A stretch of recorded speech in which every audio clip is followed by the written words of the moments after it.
So Jim has let me check out their new Optibike mid-drive super integrated bottom bracket fat bike, okay? And this is one of the only fat bikes that I've seen that actually has a mid-drive. I think I saw, maybe it was like a felt bike that was a prototype at Interbike in 2014. Actually, that was 2013. So we may see some stuff, but the challenge is that you see how wide those chainstays are right here? They need to be wide so that you can fit these huge tires. The huge tires help you on sand and snow and everything, right? So it's kind of a new, fun style of bike. The challenge is getting a mid-drive that will actually fit here, right? Like the 8 Fun, the Bafang ones, they don't fit. They aren't wide enough. So a lot of people, you know, use like a Bionics D series or something like that, but then that's a hub motor. You don't get the same climbing advantage, the efficiency of a mid-drive. Also weight, it ends up being located towards the rear. Something like this, everything is right there. This is like the lowest, most centrally balanced kit you can get.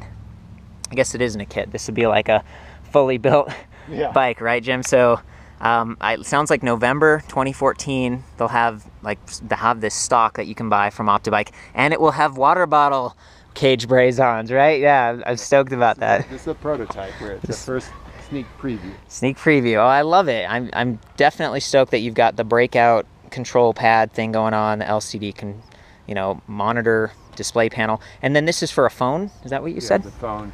Okay. You have the phone interface that's interfacing to the battery and in the cloud. Okay. So what's really amazing about this is the data that's collected during your ride is uploaded to the cloud, so we can see the battery cycles and anything that happened with them, any faults in the batteries, and it makes for really easy diagnosing. Okay, and that was one of the big... Okay, so first of all, motor, battery controller, all in that bottom bracket right there.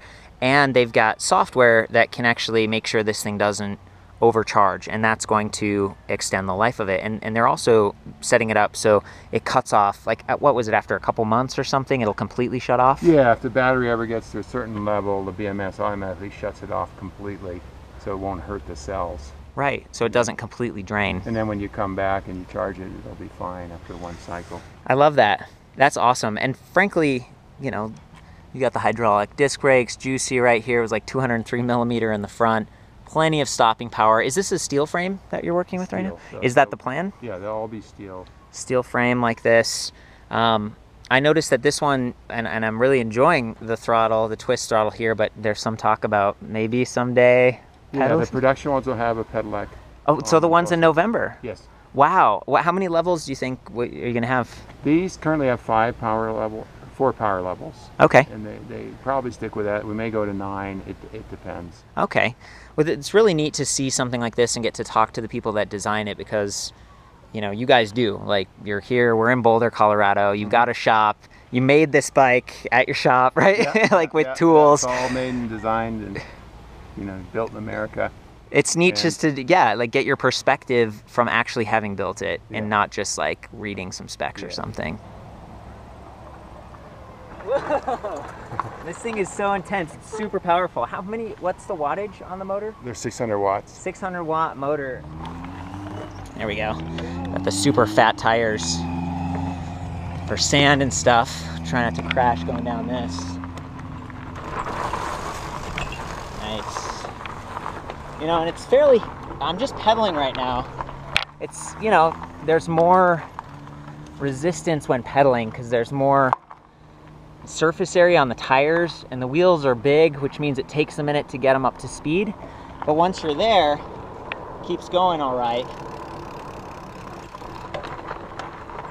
There we go. Now I'll go ahead and use the throttle.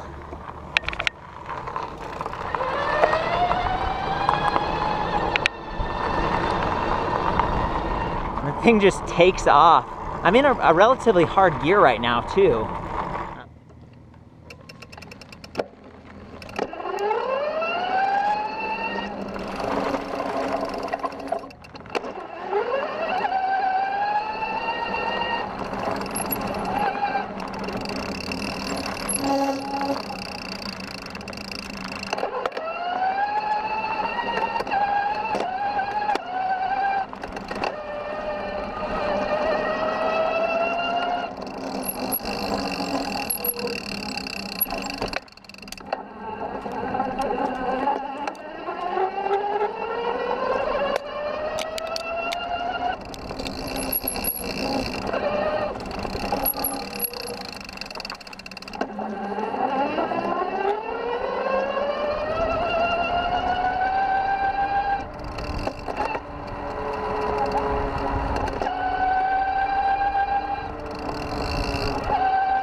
this was a lot of fun. I'd love if there was like some snow so we could really test it out, but wait a month.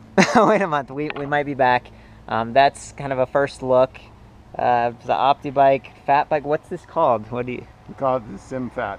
SIMFAT, simple. Okay, sweet. Well, check out optibike.com for more info.